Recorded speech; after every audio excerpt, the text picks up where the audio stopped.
welcome to my channel, The Love Tita Heart, the channel for the non-stop followers of Alden and Maine, who will serve as voice for those who cannot express their feelings for Aldab. Kamusta po kayo mga ka-non-stop? Good day po sa inyong lahat. Bago po tayo tumungo sa kaganapan kay Alden and Maine, please subscribe and hit the notification bell para ma-notify po kayo sa mga bagong video na i-upload ko. Salamat po! Happy Heart mga ka-Aldab! Congratulations AR Foundation! Congratulations kay Pambansang Bay, Asia's multimedia superstar and phenomenal box office king, Alden Richards, sa panibago na namang buhay na nabigyan ng malaking pag-asa na matupad ng tuluyan ang kanilang mga pangarap. Congrats sa dalawang scholars. Kay Ann Torres, graduated Bachelor of Secondary Education, major in Mathematics, and Micaela Timbol, graduated Bachelor of Science in Nursing. Parehong board passers. Isa na namang teacher at isang nurse ang napagtapos ni Richard Jr. Isang mahalagang accomplishment na makatulong sa iba dahil sa taglay nitong kabutihan ng kanilang mga puso ni Mrs. Nicomane Pokerson. Since nabuo ang Aldab noon, ganito na ang gawain ng dalawa, nila Alden and Maine. Tandaan niyo po yung estudyante na namumroblema ang parents niya sa kanyang allowance sa school. Tapos 1 year na lang graduate na siya. Time niyon ng sugod bahay, nasa studio sila Mengge and Tisoy. At napagpasyahan ng dalawa na sagutin ang 1-year allowance noong estudyante na halos naiyak sa tuwa. Tandaan niyo po ba? Kaya noon pa man pareho na talaga ng adhikain ang mag-asawa na ito. Kaya naman for sure hindi na nila makakalimutan sa buong buhay nila ng mga estudyanteng ito ang malaking tulong na nagawa ng Aldab or nila Mengge and Tisoy sa kanilang pag-aaral. Na ika nga, ang edukasyon ay susi sa magandang kinabukasan. Samantala, namataan si Richard Jr. sa Pililla Rizal, February 3, 2026 para magpa-bless ng kanyang sasakyan. Siyempre kapag bago, kailangan ng bendisyon gaya ng nakaugalian ng mga Katoliko. Proteksyon para sa pagbibiyahe or paglalakbay. And February 5, 2026, namataan naman siya sa Singapore. Kung ano man po ang naging ganap niya doon, wala pong confirmation dahil may nagsasabi po na nagpa-check up po siya doon. And February 6, 2026, namataan naman siya na pabalik na ng Pinas galing ng Singapore. And February 7, 2026, balik pag-iensayo si Richard Jr. para sa nalalapit na triathlon race sa Marso. Pinaghahandang mabuti ni Richard Jr. ang kanyang parte. Bukod sa makikita siya sa kanyang mga endorsement at bukod sa endorsement, franchisee pa ng McDo na halos yellow ang motif ng mga endorsement niya ngayon. Kaya naman lagi nating makikita na naka-yellow polo si RJ. At sa darating na February 15, 2026, busy na muli si Richard Jr. or Alden Richards sa pag-host ng Stars on the Floor Season 2. At si Maine naman, abala sa Pilates bilang para sa kanyang fitness na nababagay sa mga inang dumaan sa panganganak. Katulad ni Mengge Inita na ilang beses na ring nanganak sa mga bunga ng kanilang pagmamahalan ni Richard Jr. And February 3, 2026, ito naman ang pag-post ni Maine. Kita na naman ang alon na nakatatak sa makinis na balat ni Mengay bilang ito ay sumisimbolo kay Richard Jr. Bilang pangako nito na kanyang sinabi na ako ang alon na babalik at babalik sa'yo. Na minsan lang makikita or masisilayan dahil palagi itong nakakubli dahil nakapwesto ito sa tagong bahagi. Pero ngayon, since January 27, 2026, makailang beses nang ipinapasilip ni Mengay ang alon na ito. Na obvious naman talaga na si Richard Reyes Pokerson Jr. ang alon na ito at wala nang iba pa. At syempre ang Sparrow Tattoo na lagi nating nakikita.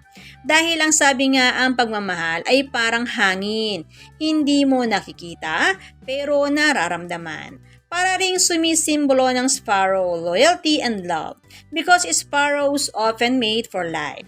They are used as symbols of devotion, faithfulness, and strong family bonds. Kaya para nakikita at hindi lang nararamdaman, itinatak na sa makinis na balat ni Mengay Nita. Dahil ang sabi nga, ang sparrow ay sumisimbolo sa mag-asawa habang buhay, tapat at matatag na pagsasama ng pamilya.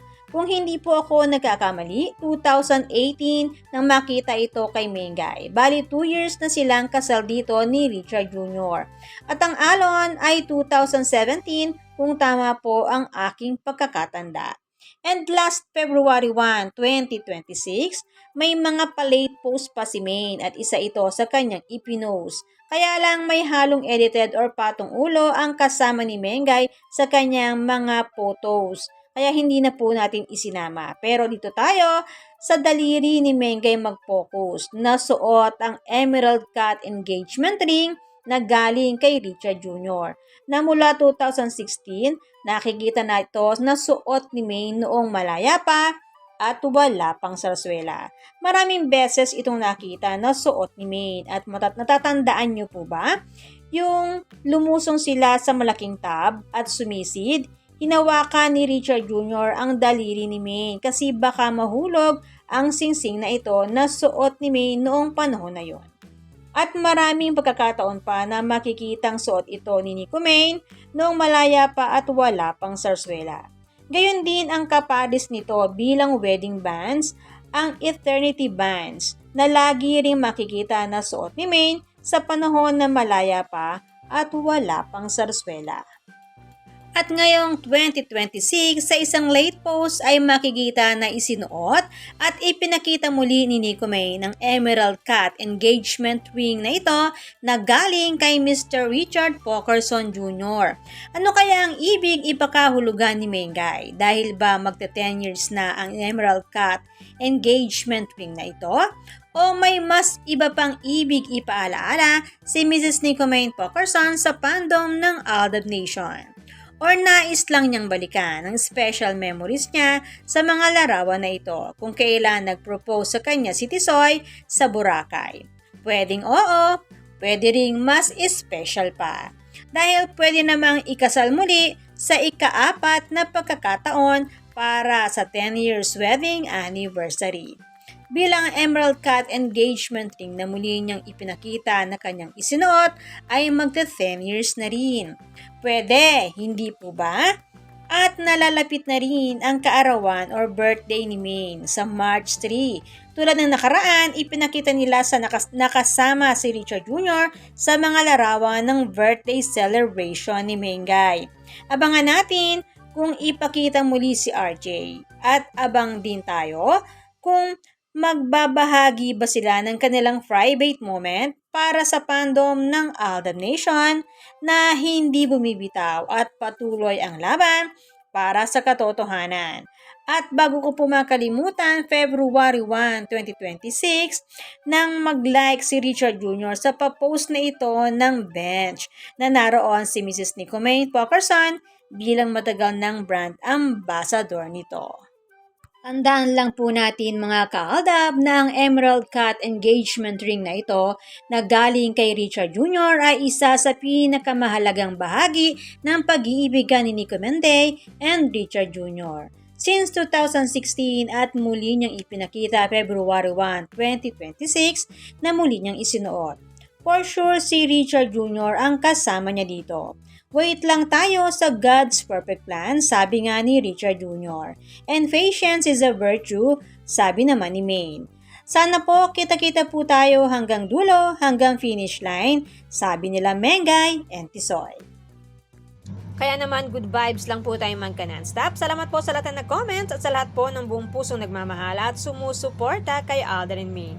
Salamat po sa lahat ng subscribers. Shout out po sa inyong lahat. Thanks and God bless everyone!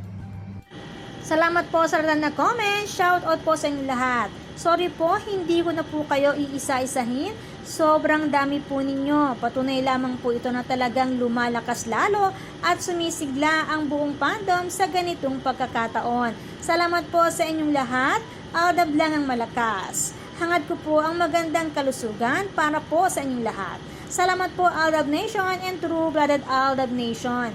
Thanks, stay safe, and God bless everyone!